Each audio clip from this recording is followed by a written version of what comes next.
कई सालों से आपके आगे एक ही बात को कहती हूँ, अगर श्री कृष्ण आप मेरा इतना भी नहीं कर सकते हैं तो आज आपको ये आखिरी कलावा बांध के जा रही हूँ।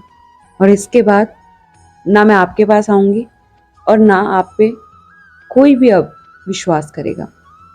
कुछ ऐसे से ही कड़वे शब्द थे इस भक्त के, जिसके बाद एक ऐसा चमत्कार हुआ जिसे सुनकर आपकी भी आंखें भर आएंगी।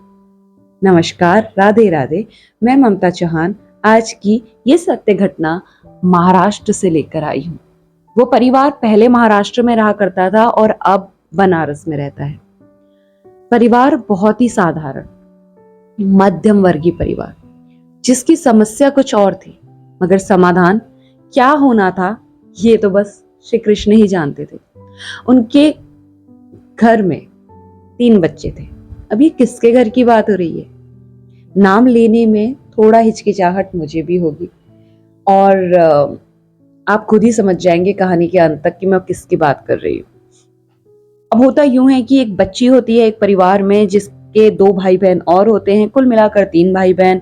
पहली बहन 13 साल की, दूसरा उसका भाई 10 साल का और तीसरी उसकी छोटी बहन 8 साल की। बड़ी बहन को समस्या थी हकलाने की, जिसके ऊपर हमारा समाज सांत्वना देता है या फिर मजाक उड़ाता है। अब बच्ची पहले तो जब छोटी थी तो बात करती थी तो काफी क्यूट लगती थी, ऐसा लगता था बच्ची ही तो है, ठीक है कोई बात नहीं, ठीक हो जाएगा समय के अनुसार। मगर चीजें समय के अनुसार खराब होती गई। परिवार पूरा कृष्ण भक्त था। लड्डू गोपाल नहीं थे, बट कृष्ण की भक्ति करते थे। अब उसका हकलाना उसके दोस्तों के लिए एंटरटेनमेंट था।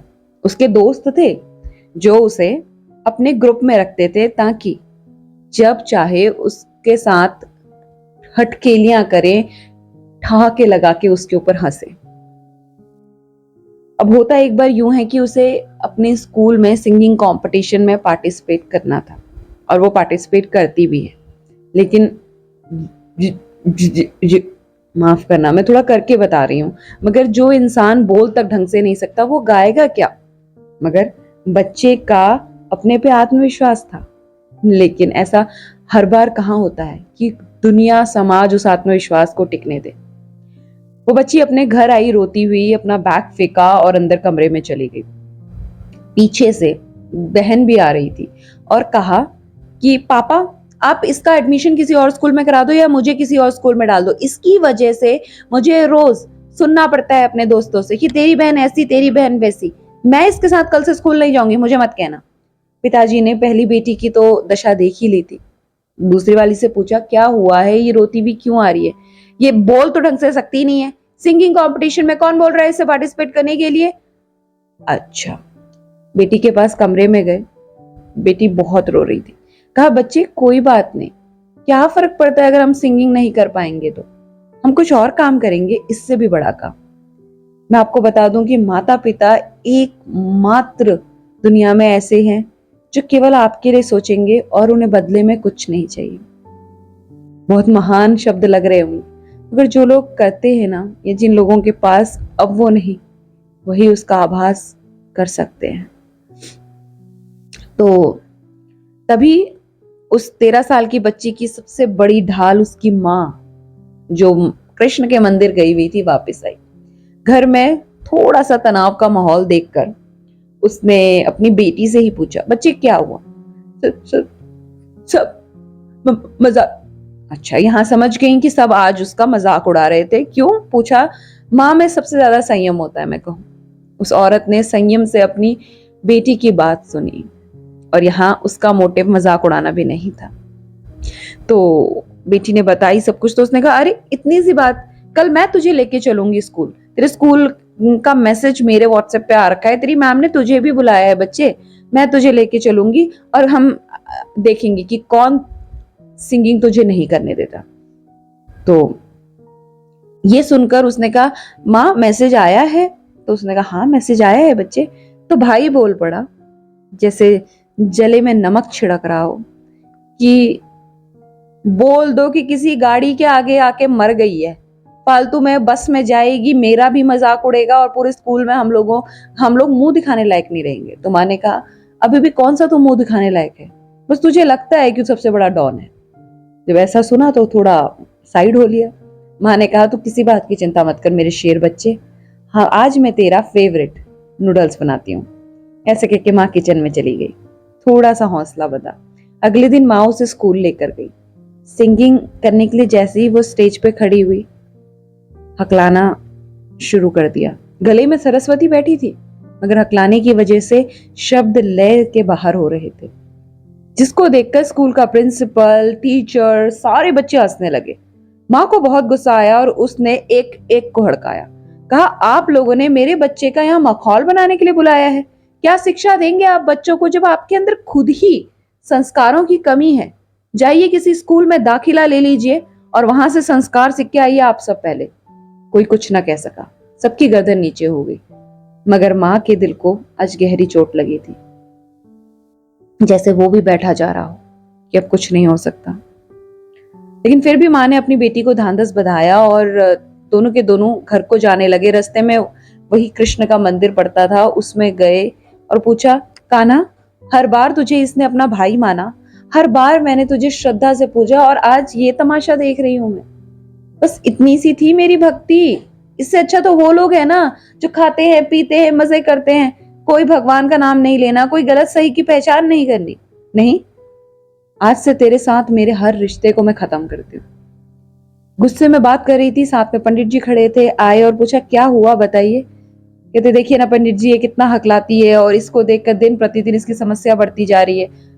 बच्चा कभी नहीं कहेगा मैं डिप्रेशन में हूं, मगर यही एक स्टेज है जब वो डिप्रेशन में जा रहा होता है, धीरे धीरे खिसक खिसक कर, जैसे वो बच्ची जा रही थी। और माँ बाप के पास कोई चारा नहीं था उसे उस समस्या से निकालने का, तो माँ चिल्लाएगी ही। पंडित जी ने कहा कि आप कृष्ण पे भरोसा तो रखिए। इसने कितना भरोसा रखूं पंडित जी, 14 साल की होने को आ गई है मेरी बच्ची, इससे एक ही चीज मांगी है वो भी नहीं करता। कहा कि आप किसी अच्छे डॉक्टर को दिखाइए। कहा अपनी हैसियत के जितने डॉक्टर होते हैं यहाँ सब दिखा लिए। सब कुछ कहते थे समय के अनुसार ठीक हो जाएगा, मगर ठीक होने को कुछ नहीं आ रहा। तो उन्होंने कहा थोड़े बड़े डॉक्टर को दिखा लीजिए। और ऐसा सोचकर उनके पिताजी ने पैसे अरेंज किए, दोस्तों से लिए और जाकर बड़े डॉक्टर को दिखाया। बड़े डॉक्टर ने चेकअप करके कहा देखिए आप पैसा बर्बाद मत कीजिए, बच्ची को अगर आप थोड़ा समय से लाते, 6-7 साल की लाते, तो शायद मैं गले की कोई भी नस जो दबी होती होगी, कुछ भी साइंटिफिक तौर पे उन्होंने समझाया, वो मैं ठीक कर देता। आज आवाज जाने का भी इसमें खतरा हो सकता है और 100% सक्सेसफुल हो कोई गारंटी नहीं। ये सुनकर वो लोग वापस आ गए तो बच्चों ने, जो छोटे 2 भाई बहन थे, उन्होंने कहा कहाँ लेके गए थे इस हकली को आप लोग, और पैसे बर्बाद करवा दिए, ये तो ऐसी ही है।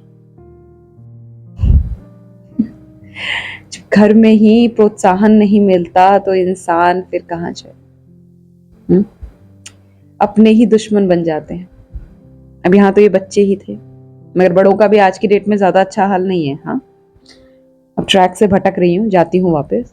तो ऐसे ही चलता रहा।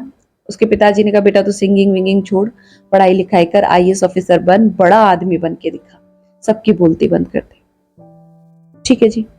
पढ़ाई लिखाई में मन लगाती, ऐसे ही दिन चल रहा था, मगर एक काम उसने करना नहीं छोड़ा।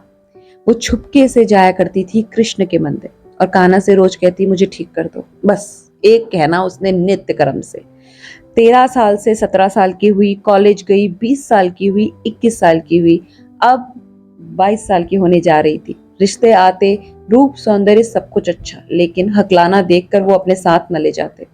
ऐसे ही छोटी बहन की शादी हो गई, जिसकी शादी डॉक्टर के साथ हुई। भाई की शादी हुई, जिसकी शादी टीचर के साथ हुई, लेकिन सबका रवैया गंवारों वाला। उसका मजाक उड़ाना किसी ने नहीं छोड़ा। अब भाभी तो ऐसी आई जो कहती लो, अब इनका हकलाना हमारे पूरे जिंदगी की रुकावट बना रहेगा। खून के आंसू घोट के वो भी जी रही थी। तभी एक दिन कृष्ण के मंदिर जाती है। कहते हैं ना जब अति हो जाती है उससे पहले कान्हा साथ दे ही देते हैं। तो आज शायद अति हो चुकी थी। कलावा लेके गई थी हाथ में बांधने को और कहा कान्हा बस हो गई है मेरी, आज शायद इतनी क्षमता लेके ना जाऊं कि वापस दरबार में आ सकूं आपके।